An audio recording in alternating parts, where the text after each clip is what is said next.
2023 UCF football preview, and this is a team last year that went 9-5 overall. Lost their last two games. They lost to Tulane, who we know beat USC in the Cotton Bowl. They lost to Duke in the Military Bowl. It wasn't that good of a game, but they had some interesting wins. They were able to beat teams like Cincinnati, who's also going to the Big 12. You got Georgia Tech, who they beat. Memphis, they did good for where they are. So to catapult Gus Malzahn into the Power 5 again, get him back into a Power 5 job, what can we expect from this team personally in 2023? What do you guys think?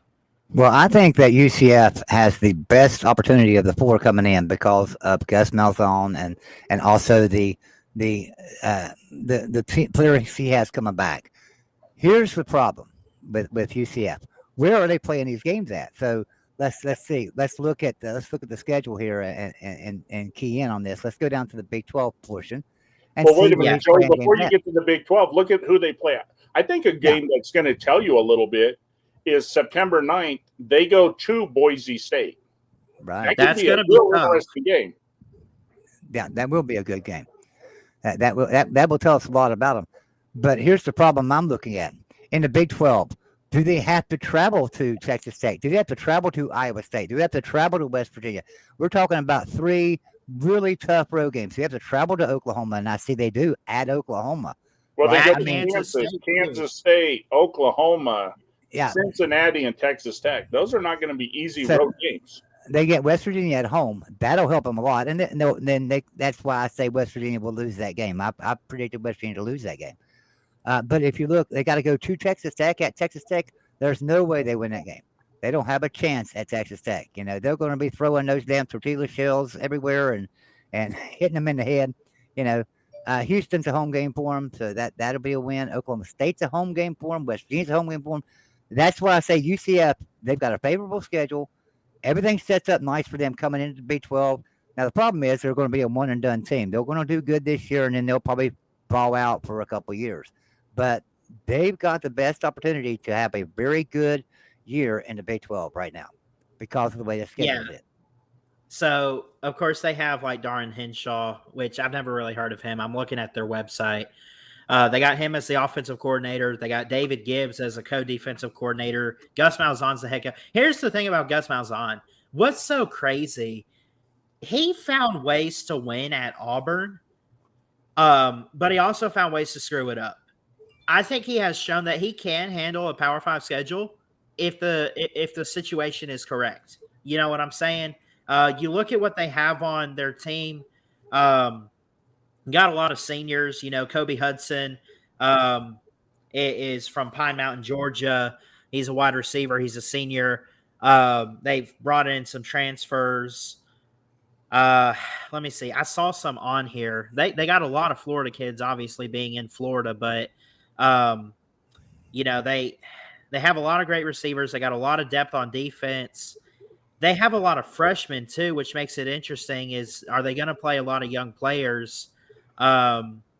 So again, I don't know what to make of UCF. I'm trying to preview every team, you know, throughout this offseason.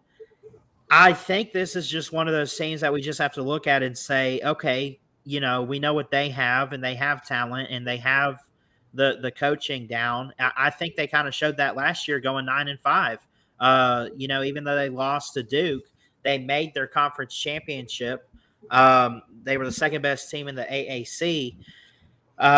But again, I mean, it was cool to see them beat teams like Georgia Tech or whoever. They beat Temple 70-13, but it's going to be a whole nother level for them. I expect them to take kind of a step back. I mean, I don't think it's going to be a drastic downfall. Well, Gus Malzahn is a good coach. I'm not going to take nothing away from him, but think about him when he was at Auburn. He beat Alabama a couple times. He found ways to work with quarterbacks. He found ways to manipulate. He did enough gimmicks to beat us, and that's what it was, a lot of gimmicks. And I'm not taking nothing away from that, but most of his wins at Auburn was against teams that he had far superior talent. I mean, I'm a Bama fan, and I hate Auburn, but you know what? They got talent. No matter how bad Auburn is, talent goes to Auburn. They have players. And so they're more talented than Ole Miss. They're more talented than Mississippi State, more talented than, Arkansas. The only two teams on their schedule was LSU and Alabama and Georgia, 3 teams. The rest of them, they had the same amount of talent or a lot better. And so now that he's at UCF and they're coming into the Big 12, I don't think he has the superior talent. So it's going to come down to his coaching. And so this will really get to see how good of a coach he is in a whole season. Let me give you a good example. Let's use 2017. Remember, they made the SEC championship with Auburn. Was Jarrett Stidham what you would consider a good quarterback? I think he was decent at least. Yeah, I think he had Kerryon Johnson was a good talent, but then they had an interesting defense. He found ways to make the most out of less. Right. He didn't have much, but he found ways to make the most out of it. And I think that's what you're going to see with UCF this year. I like to go through schedules, and I like to say the possible upsets. I don't want to rule things out. We talked a little bit about Oklahoma earlier, leaving for the SEC and Brent Venables, and we don't know about him. Here's some possible upsets, and I want to see if you guys agree. These are not the games they're actually going to win. These are the games they could win, but they probably should lose. At Oklahoma, West Virginia, at Texas Tech, Baylor. Maybe I'm missing some teams. Maybe I put one on there that maybe shouldn't be on there. But what's your thoughts? Well, I don't think West Virginia should be on there. I think they'll beat West Virginia. Honestly, I'm a West Virginia fan, but West Virginia's just down right now, and they're coming in. They're pretty hot. They're pretty hot right now. Got a pretty good team. They're gonna look at every Big 12 game as a Super Bowl. Yeah, West Virginia is not going to look at it as a Super Bowl, right? Obviously, they're just not. Neither is Kansas. Neither is Kansas State. So they have a chance to upset everybody because they're going to look at every game as a Super Bowl. But West Virginia, I think that they'll beat West Virginia pretty easy. I think they'll beat Baylor. OU and Texas, I'm not sure about. Texas Tech, I know they're not beating them. OU, yeah, it's Gordon. How good is Brent Venables got that team going? I mean, like I say, he finished out last year with a good recruiting class, so he should have a pretty good team this year. But last year was pretty terrible for him. So we'll have to see. But think about this, Joey. Look at the schedule. The very first Big 12 game they play is they're at Kansas State. Now, we think they lose that, but do they get beat up enough to lose the next game? Because the next game is Baylor, and it's at home, and they should be Baylor, but they just got beat up by Kansas State. Do they win that game? And then once they're done with that, then they got to go back on the road, back to Kansas. So they're flying as far as you can to the first 2 road games, and then they're at Kansas. So is that a tough game for them? Because then the following week they're at Oklahoma. So the first 4 Big 12 games they play is at Kansas State, home at Baylor, on the road to Kansas, and on the road to Oklahoma. And then if you look at on the road to Oklahoma and on the road to Kansas, they get an off week between them. But then on the road to Oklahoma, and then they got to come back and they get West Virginia at home, but they got to play a Power 5 team that's been a Power 5 team for a very long time, and one of the better teams in the country, right? West Virginia. Now all of a sudden, after Oklahoma, that game doesn't look too good. They beat up Oklahoma. Yeah, they're going to be beat up. So and that's the thing. You look, all the tough games they're going to play is just boom, boom, boom, boom, boom. Yeah. What game did they lose because they're beat up? Yeah, it's a lot different schedule now, right? It's a lot different schedule for them. They're no longer going out. They're no longer going out and playing Group of 5 teams. Now they're playing Power 5 programs that beat up on Group of 5 teams. I couldn't tell you the last time West Virginia lost to a Group of 5 or an FCS. I couldn't tell you the last time West Virginia lost to one. Yeah. I like to look at trap games too. These are the games that they should win, but hold on, be careful because these are teams that you shouldn't lose to, but if in the right situation, they could. Now they open up week 0, or I guess that is week 1, August 31st. They play with Kent State. At Boise State's no pushover. UCF could probably go in favored, but Boise State at the right time, and especially in Boise, Idaho, I mean, that's a trap right there, man. If Gus Malzahn's not careful and doesn't bring his best game, he could lose right away in the season. So let me point this out too. Let me point something out. Week 1 and week 2, those are not even two big games, and look where they're televised at. They're on Fox Sports 1, right? Yep. Everybody gets Fox Sports 1, you know. So that's something that I guess it reverts back to the Pac-12 situation right now. Who are they going to sign with? That's what you got to look at is they're playing Kent State and Boise State, and they're at 7:00 on Fox Sports 1. This is UCF we're talking about. Right.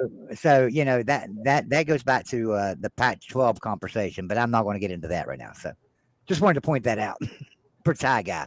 Yeah. And then I look at possible upsets. Of course, the games that they're probably not going to be favored. They probably shouldn't win, but if they play their cards right, they could win. I look at Oklahoma.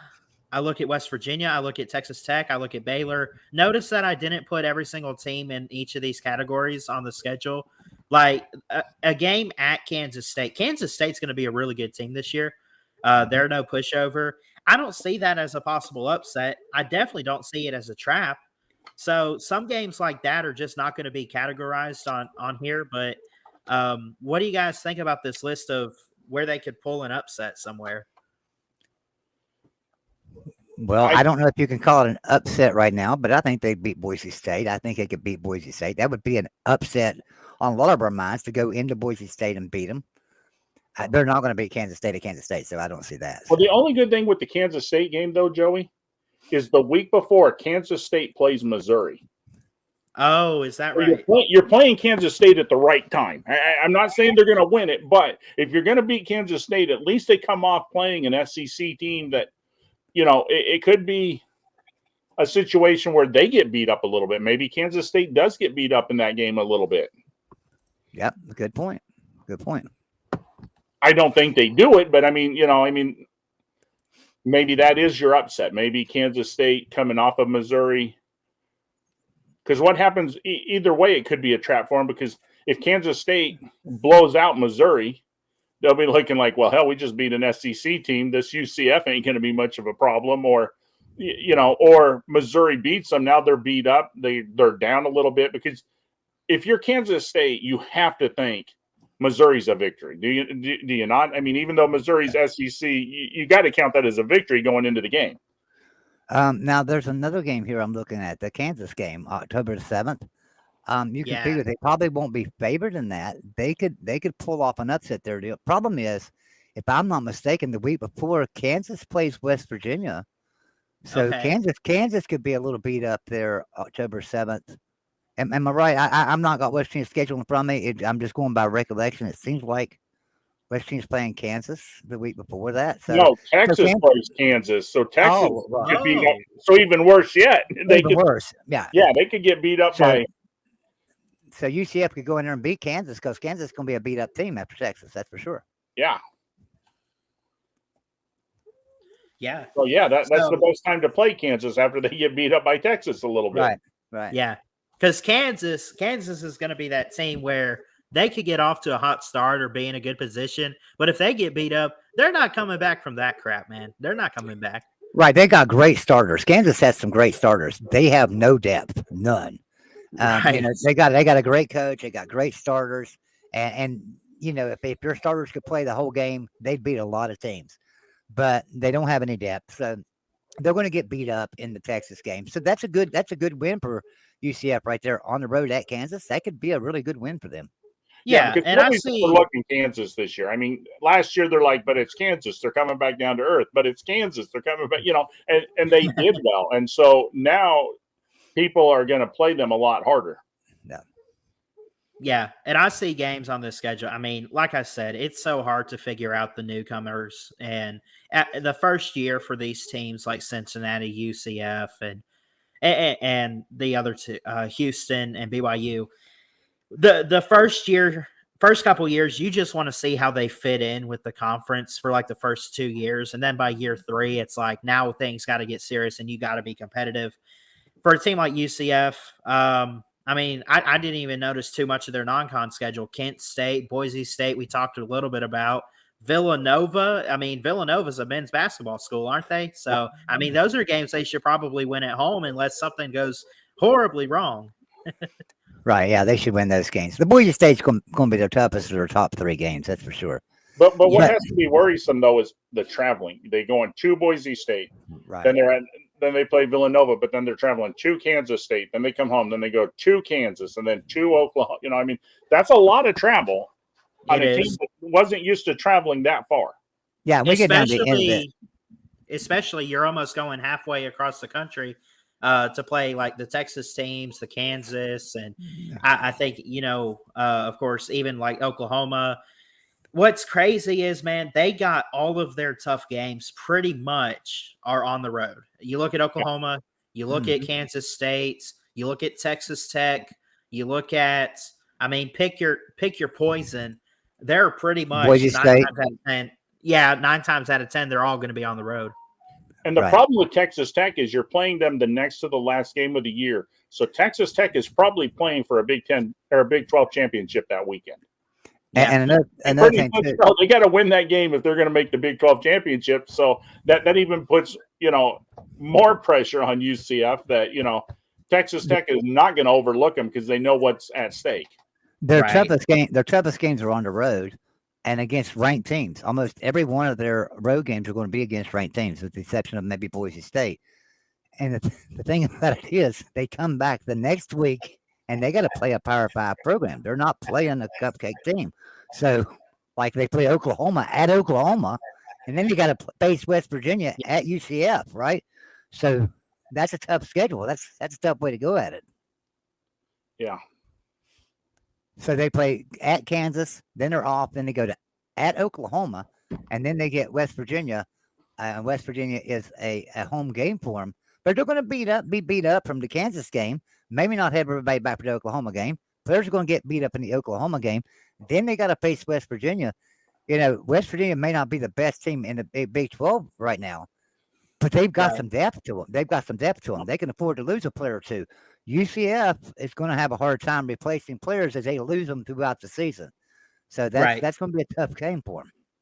And it's one of those, like you said, man, and it's not a win because you just never know in college football. I mean, after what TCU did this past year, I take every team like a grain of salt and just say, give it your best shot and see what you do. But it's a if they get banged up, if they start losing players and they can't handle, the early teams like early on, like the Kansas States, the Baylors, the Kansas, as you see on your screen, the second half of the season is going to be rough, and it's probably going to cost them. Yep. I'm going to tell you, I don't have a problem picking the top of the Big 12 this year. I think the top is Texas Tech. I think that's your 1 and 2. And I think we could flip them either way, really seriously, because Texas Tech is really, really good. So I think right now you could flip them either way. Now, when the season starts, I may say Texas, but right now I could say you flip a coin between them two teams. Then your next couple of teams are probably pretty easy to pick too, because you're going to have Kansas State and Oklahoma in there. But when you get down to the 5th, 6th, 7th pick in the Big 12, I think that's up in the air. I really do. I think that is up in the air. Yeah. 7-5 for UCF at most. I mean, is that reasonable? And I'll even give you the losses too. Kansas State, Oklahoma State, Texas Tech on the road, Baylor, and at Oklahoma. But it could be a lot worse. It could even, I could even be wrong, but I'm curious if you guys would go over or under the 7-5 I give them. Well, I don't think they'll beat Oklahoma State. I don't. I think they'll beat West Virginia. I don't think they'll beat Oklahoma State, not because Oklahoma State has so much coming back, because they don't, but because of Mike Gundy. I think Mike Gundy will have the team ready to go, and they'll be fine. They're a Power 5 program and have been for a long time. UCF just coming into Power 5. That's towards the end of the season. I do not think they beat Oklahoma State. Now, that being said, I could still see 7-5.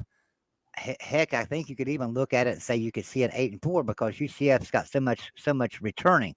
But the problem is that Power 5 schedule that they're playing now is going to drop them down to where I kind of agree with you. 7-5 is going to be their ceiling. I think the floor for them is going to be 6-6. I don't see them just winning 5 games. I see them either 6-6 or 7-5. See, and I'm the Guy, what you opposite, think? Joey.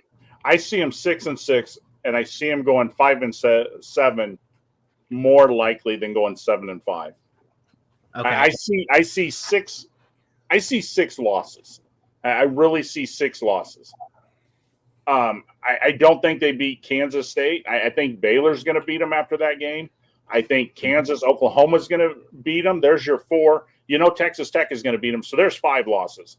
And I also think Oklahoma State beats them. So there's 6. And I think West Virginia has a chance to beat them to give them their 7 losses. So Yeah. I would say 6-6 with a better chance of going 5-7 than 7-5. Yeah. And the only one I didn't get you on, Todd Guy, was Kansas. Other than that, you pretty much hit the nail on the head with the losses that I laid out. I'll say this. I think that they're going to go 6-6. Well, Okay.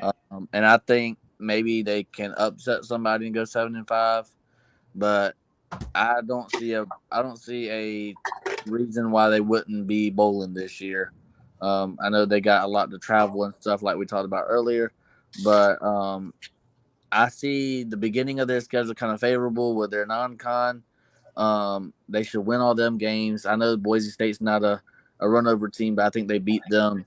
Maybe they upset Cincinnati at Cincinnati or something like that, but I see 6-6, and maybe they get an upset win somewhere along the road, maybe Baylor, Cincinnati, something like that, to go 7-5. But I say 6-6. Now, Mayhem,